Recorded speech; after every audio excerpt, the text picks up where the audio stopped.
ကလေးကစားမင်းကလေးချင်းငယ်လိုချီလိုက်အိမ်မှာပတ်သေးချင်းမောင်ချစ်သူပဲလို့ပဲပုံလာတယ်ပြောပြမလားစကားပုံလို့ရှားတယ်နှခါကိုဘယ်ညာလူစတုံးလေးပါထုံး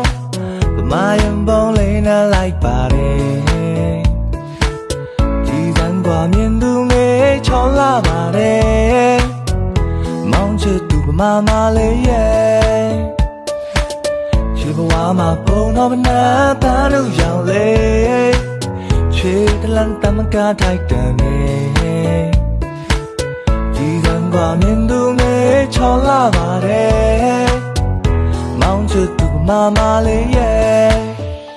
Myanmar on võtnud endale eesmärgiks saada tanaka kasutamise traditsioon rahvusvahelisse UNESCO vaimse pärandi nimekirja. Kui UNESCO tunnustab tanakat, saab sellest Tinjani festivali järel teine Myanmari vaimne kultuuripärand. Ühtlasi on see ka rahvusliku uhkuse ja identiteedi sümbol. Как тут здорово! И какая веселая музыка! Согласна, виды просто живописные, а люди такие открытые и отзывчивые. Да, а что это у нас на щеках? Я это видела у многих бирманских девушек.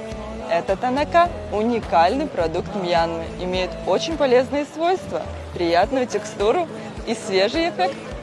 Мне нравится Мьянма танака. Мне нравится Мьянма танака. Мне нравится Мьянма танака. Мне нравится Myanmar taнака. 缅甸女孩子脸上涂的不是什么粉底液，是缅甸纯天然植物老棉粉登纳卡，涂上去很香、很凉、很舒服。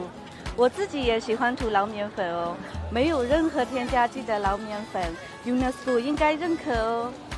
တနခါဟာတမျိုးမြန်မာလူမျိုးတွေထွတ်မြတ်ထားတဲ့ယဉ်ကျေးမှုအမွေအနှစ်တစ်ခုဖြစ်ပါတယ်။တနခါဟာအင်းဝခဲကုန်းမောင်ခဲမတိုင်ငယ်ဟိုးရှေးပြည်နေလက်ထက်တည်းကမြန်မာလူမျိုးတွေစတင်လိမ့်ချပြီးအသုံးပြုခဲ့ကြတာဖြစ်ပါတယ်။တနခါဟာတနခါပင်စီရဲ့အခောက်ကနေပြီးတော့တဘာဝလျက်သွေးယူတာဖြစ်လို့ဘေးထွက်ဆိုးကျိုးလည်းမရှိပါဘူး။တနခါလိမ့်ချလိုက်တဲ့အချိန်တိုင်းမှာတမျိုးမြန်မာလူမျိုးတွေကစက်တရရှိရဲ့အလားမျိုးပိုင်ဆိုင်လိုက်ရတယ်လို့ခန်းစားရပါတယ်ရှင်။ နှခါကိုဘယ်ညာလူစတုံးလေးပါထုံး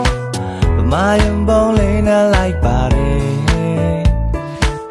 ဒီစံကွာမြင်သူငယ်ချောလာပါတယ်မောင်ချစ်သူဗမာမလေးရဲ့